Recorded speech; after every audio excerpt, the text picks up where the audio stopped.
The rain hammered against the tinted windows of the black limousine idling at the corner of Fifth Avenue, each drop a reminder of the storm brewing inside Ethan Cross's chest. He'd just walked out of his own father's funeral, not because the service was over, but because he couldn't bear another second of fake condolences from people who only saw dollar signs when they looked at him.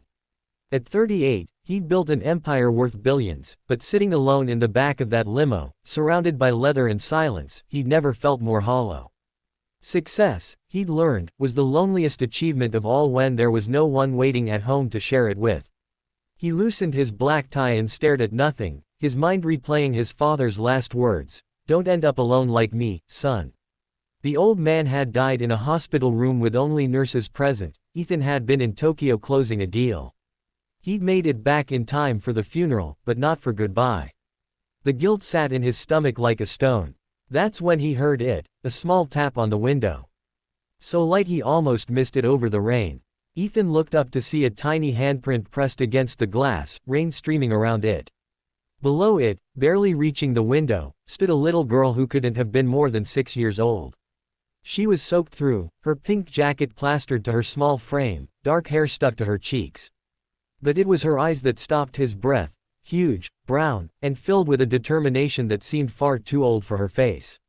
Against every instinct that screamed danger, stranger, lawsuit, Ethan found himself lowering the window 2 inches. "Mister," she said, her voice barely above a whisper but somehow cutting through the storm, "you need a wife, and I need a dad." Time seemed to suspend. Ethan stared at this drenched child making the most audacious proposal he'd ever heard, and he'd sat across from world leaders and Fortune 500 CEOs. His driver, Marcus, turned around with wide eyes, hand already reaching for his phone, probably to call security or the police. "Wait," Ethan heard himself say. He lowered the window completely, rain beginning to spray inside. "What did you say?" The little girl didn't flinch, didn't run. She stood straighter, as if she'd rehearsed this. "You're sad. I can see it. My mom says sad people are just people who need something to care about. You look like you need something to care about." She paused, water dripping from her nose. "And I need someone to care about us."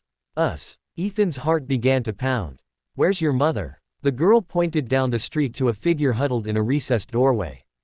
Through the rain, Ethan could make out a young woman, maybe late 20s, cradling what looked like an infant against her chest. Even from this distance, he could see she was shivering violently.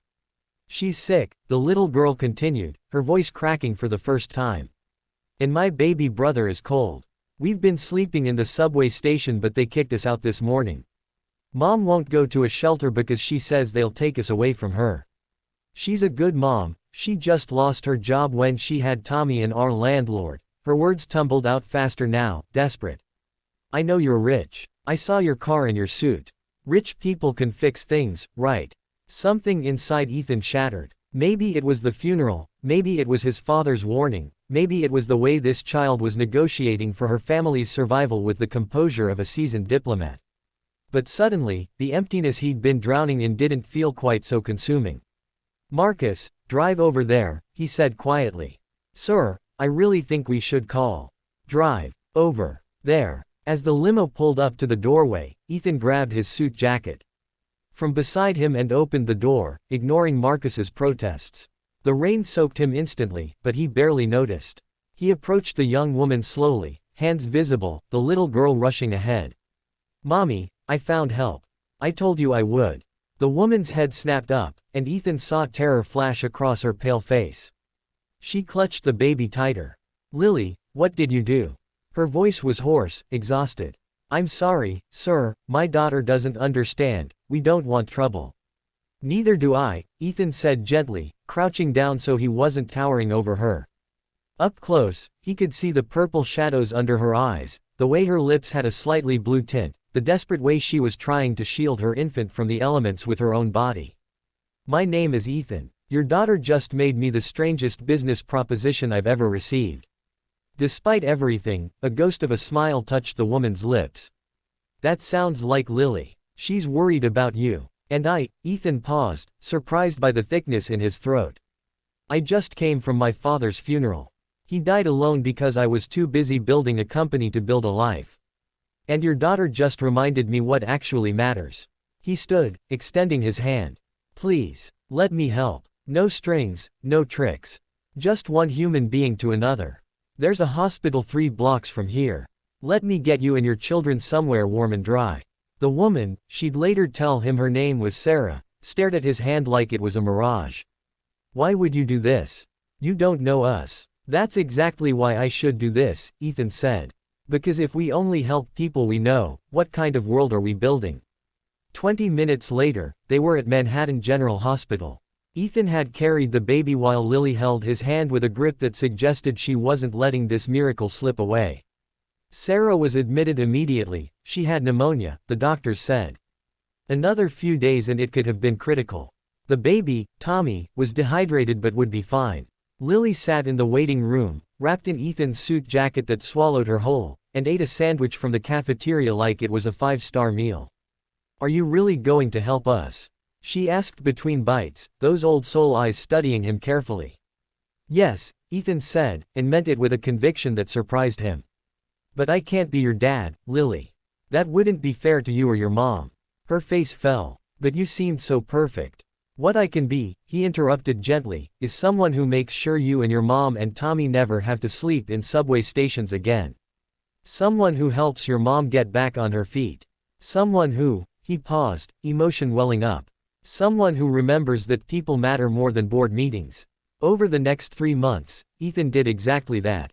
He got Sarah into one of his company's housing programs for employees in transition. He'd never actually visited the program he'd funded 5 years ago, now he met every resident personally. He helped Sarah find a new job at one of his partner companies, one with childcare benefits. He set up trust funds for Lily and Tommy's education. But more than that, he changed. He left the office at 5 to have dinner with his team instead of working until midnight. He funded 3 more housing programs. He started actually reading the thank you letters from the scholarship recipients his foundation supported. He learned every employee's name in his building, all 300 of them. And once a week, he had dinner with Sarah, Lily, and Tommy. Not as a benefactor, but as a friend. As someone who'd learned that the greatest business deal he could ever make wasn't measured in stock prices or profit margins, it was measured in the smile of a little girl who'd taught him that vulnerability was courage, and that asking for help was the bravest thing you could do. A year after that rainy day, as Ethan sat at a kindergarten graduation watching Lily receive a certificate for kindness, Sarah leaned over and whispered, "She still tells everyone you're her guardian angel." "She saved me first," Ethan whispered back, wiping his eyes. Because sometimes the people who need help aren't the ones standing in the rain. Sometimes they're the ones sitting alone in limousines, surrounded by everything, treasuring nothing, waiting for a 6-year-old with a broken heart and unbreakable spirit to tap on the window and remind them what it means to be human.